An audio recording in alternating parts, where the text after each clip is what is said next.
गुरुदेव, जब पहली बार कोई आश्रम आता है या यूँ कहें कि जब आश्रम में आने के बाद उसकी शुरुआत होती है, तो क्या पद्धति उसको पहले अपनानी चाहिए?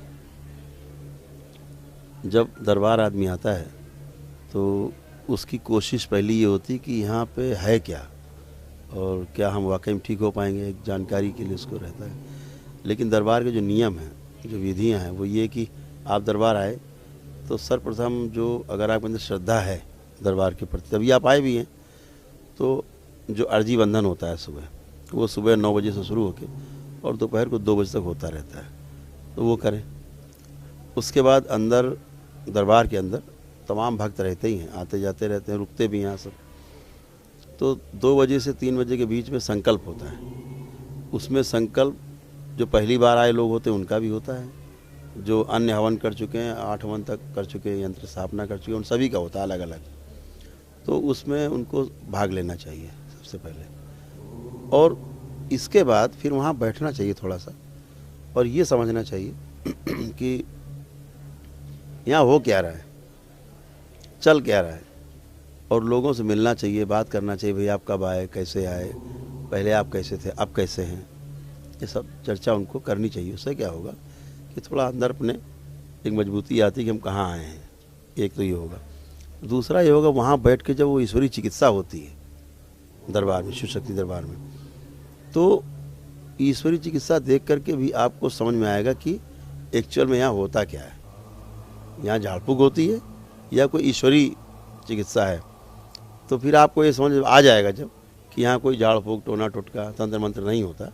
यहाँ हमारी स्वयं की जो प्रार्थना की शक्ति है और हमारी जो संकल्प की शक्ति है, हमारी आस्था, हमारी श्रद्धा, हमारे अंदर जो विश्वास, वही हमारी चिकित्सा का टूल है।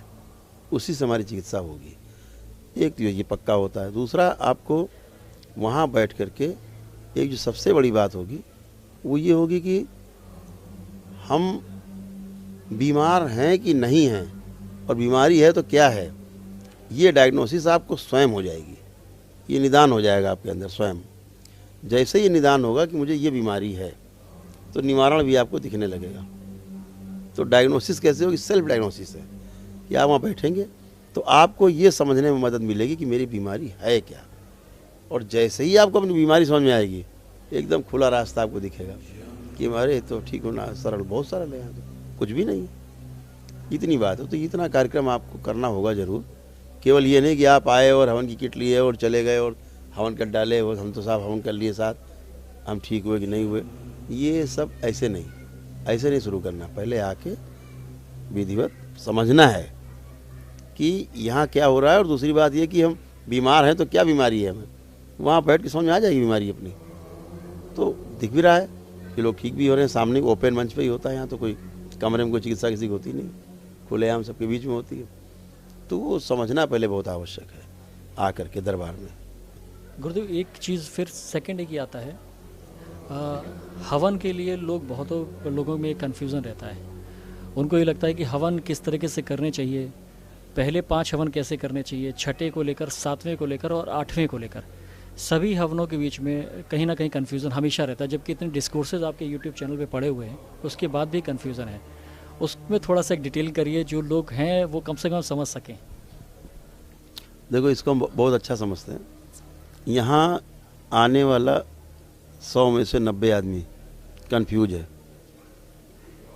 क्योंकि यही बीमारी है, यही बीमारी है, ये कंफ्यूजन।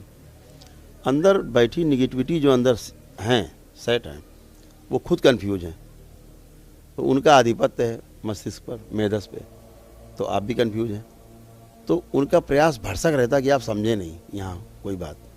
बहुत से आपको निगेटिव अंधयास भगाने की कोशिश करेंगे कि यहाँ से चलो कुछ नहीं है, चले भी जाते हैं लोग, साल 6-6 महीने बाद लोग आते हैं। ठीक है, तो मुद्दा ये है कन्फ्यूजन का कि हम स्वयं कन्फ्यूज हैं। ठीक है, तो कन्फ्यूजन जो हमें एक बना रहता है वो इसी की वजह से, पहली बात तो ये है। दूसरा ये कि ये सिद्ध हवन है, ये साधारण हवन नहीं है।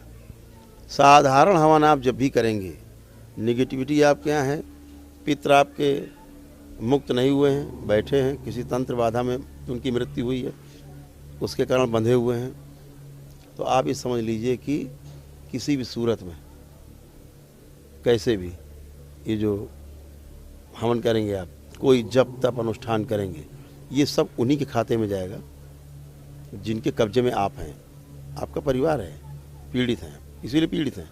जो भी जप तप अनुष्ठान करेंगे, इसीलिए हमेशा देखने में आया होगा, आप हमेशा सुनते होंगे, हमने इतने जप किए, इतना तप किया, इतना अनुष्ठान किया, इतने हवन किए, और फिर भी हम और ज़्यादा बीमार होते गए। तो ईश्वर से विश्वास उठ जाता है। बहुत लोग तो यहाँ आते हैं कि हम धर्म बदल रहे हैं, बदल दिए हैं लोगों ने, बहुत लोगों ने बदल दिए। मेरे सामने आते हैं कि अरे कोई ताकत नहीं हिंदू धर्म में, सनातन धर्म में, तो कोई क्रिश्चियन हो जाता है, कोई मुस्लिम हो जाता है, वो पता नहीं क्या क्या हो जा रहा है। तो वो भावना इसलिए अंदर कंफ्यूज लोग हैं, कन्फ्यूजन है ही। तो साधारण हवन करेंगे तो आप परेशान रहेंगे, और शक्ति किसकी बढ़ रही है? जो अंदर बैठे लोग हैं। लेकिन जब सिद्ध हवन करते हैं, सिद्ध हवन है इसीलिए इसमें कोई विधि नहीं है खास कि कोई ब्राह्मण आए आपको कराए, है ना। दूसरी बात, इसलिए ब्राह्मण नहीं रखा गया इस विधि में कि एक ब्राह्मण आएगा, उसको लगेगा कि ये कैसा हवन है, कि आए और अग्नि प्रज्वलित की, उसमें सारी हवन सामग्री 3 बार ओम नमः शिवाय करके डाल दी, और मारपीट चालू हो गई, कुटाई हो रही है, पिटाई हो रही है। तो वो पंडित जी जाके पूरे मोहल्ले में बताएंगे बाद में, जहाँ जहाँ जाते भैया उनके यहाँ भूत प्रेत है। तो उससे बचने के लिए प्रचार से घर में आदमी चुपचाप कर लेता है स्वयं, और कोई विधि नहीं कि आप तंत्र मंत्र करें, कि आप कोई मंत्र पढ़ रहे हैं बैठ के, बार बार आहुति डाल रहे हैं आप, ये कुछ भी नहीं है। बहुत सिंपल है। 5 हवन आप लगातार कर सकते हैं।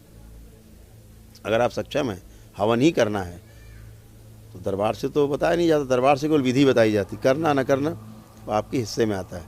हवन करने का निर्णय आपका, ना करने का निर्णय भी आपका, आपकी इच्छा बुद्धि विवेक जैसा का वैसा करना है आपको। तो हवन यदि कर रहे हैं तो उसका सिंपल प्रोसेस यही है कि सिद्ध हवन है, बाबा और माँ के द्वारा एकदम सिद्ध है, उसके करते ही घर में पूरा जितनी देव शक्तियाँ हैं, दिव्य शक्तियाँ हैं, वो तुरंत प्रकट होती हैं, और जो भी करना आपका कल्याण करके उसके पश्चात चली जाती हैं।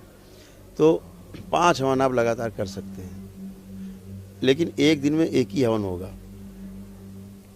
आपके घर में समय है उसका सुबह 8 बजे से 11 बजे के बीच में, कभी भी आप हवन शुरू कर सकते हैं।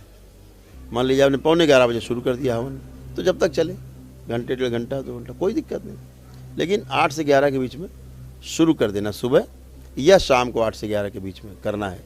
लेकिन एक ही हवन होगा, सुबह कर लें चाहे शाम को कर लें, सुबह समय नहीं मिला तो शाम कर लें। तो ऐसे एक दिन में एक ही हवन होगा, ये नहीं कि सुबह भी कर लिया और शाम भी कर लिया। और एक दिन में करके 5 हवन आप कर सकते हैं। 5 हवन हो जाए तो छठा हवन आप उसके 3 दिन बाद कर सकते हैं। बहुत इमरजेंसी हो तो तीसरे दिन कर सकते हैं। और छठा जब हो जाए उसके 7वां हवन उसके फिर 3 दिन बाद कर सकते हैं। ऐसे आपके 7 हवन हो जाते हैं। 7 हवन हो जाएं फिर अमावस्या का इंतज़ार करिए। अमावस्या आए, आप दरबार आ सकते हो तो अच्छी बात है, नहीं आ सकते तो दरबार की शक्ति खुली हुई है। आप YouTube पे अमावस्या का कार्यक्रम यहाँ देखें, लाइव हवन, उसी में बचा हुआ आपको जो एक पितृ रहता है वो मुक्त हो जाता है। यानी पहले तो 2 अमावस्या करनी पड़ती थी, 3, अब शक्तियाँ दरबार की ज़्यादा खुल गई, बढ़ गई, तो अब एक ही अमावस्या करनी पड़ती है 7 हवन के बाद। पहले 2 करनी पड़ती थी। तो अब यह है कि 7 हवन किया, 7वां हवन होते ही सभी पितृ चले जाते हैं एक को छोड़ के, और जैसे अमावस्या आती है तो अमावस्या में बचा वो पितृ भी मुक्ति पा जाता है। उसके पश्चात केवल असर रह जाते हैं, प्रेतों के असर रह जाते हैं, जो निगेटिविटी होती है उनके असर रह जाते हैं। तो उन निगेटिविटी के जो असर हैं, जैसे ही आप 8वां हवन करके यंत्र स्थापना करते हैं और दरबार आके संकल्प लेते हैं, पूरा का पूरा असर समाप्त हो जाता है। और तंत्र भी कटते हैं जो खतरनाक तंत्र हैं, जो पीढ़ियों से चले आ रहे हैं।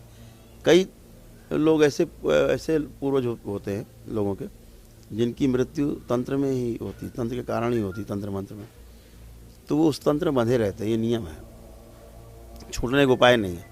जो भगवान श्री कृष्ण कहते हैं ना, अध्याय 9 श्लोक 25 में श्रीमद् भगवद गीता में, तो वही सही है, ये बंधे रहते हैं उन्हीं के साथ। तो वो जब बंध गए तो उनकी मुक्ति कब होगी? जब 8वां हवन के यंत्र स्थापित हो जाएगा, जब संकल्प लेने यहाँ आते हैं, असर सब हट जाएंगे, उसके बाद वो तंत्र खुलता है जिसमें पितृ बंधा रहता है।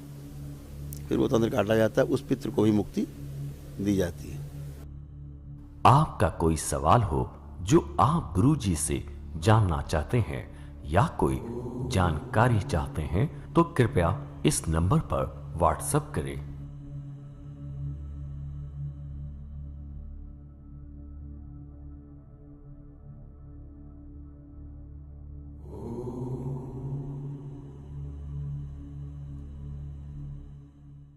NWU24 YouTube चैनल को देखें और सब्सक्राइब करें, जिससे आप तक सभी वीडियो और जानकारी पहुंच सके। जहां ठीक होते हैं जीवन के रोग व शरीर के रोग, यह चमत्कारिक दरबार है। यह करौली सरकार है। करौली सरकार पूर्वज मुक्तिधाम कानपुर का विशेष प्रोग्राम देखें रोजाना सुबह 9:50 व रात्रि 9:15 से सिर्फ दिशा टीवी पर। दिशा टीवी को अपने मोबाइल पर देखने के लिए गूगल प्ले स्टोर से दिशा टीवी ऐप को आज ही डाउनलोड करें।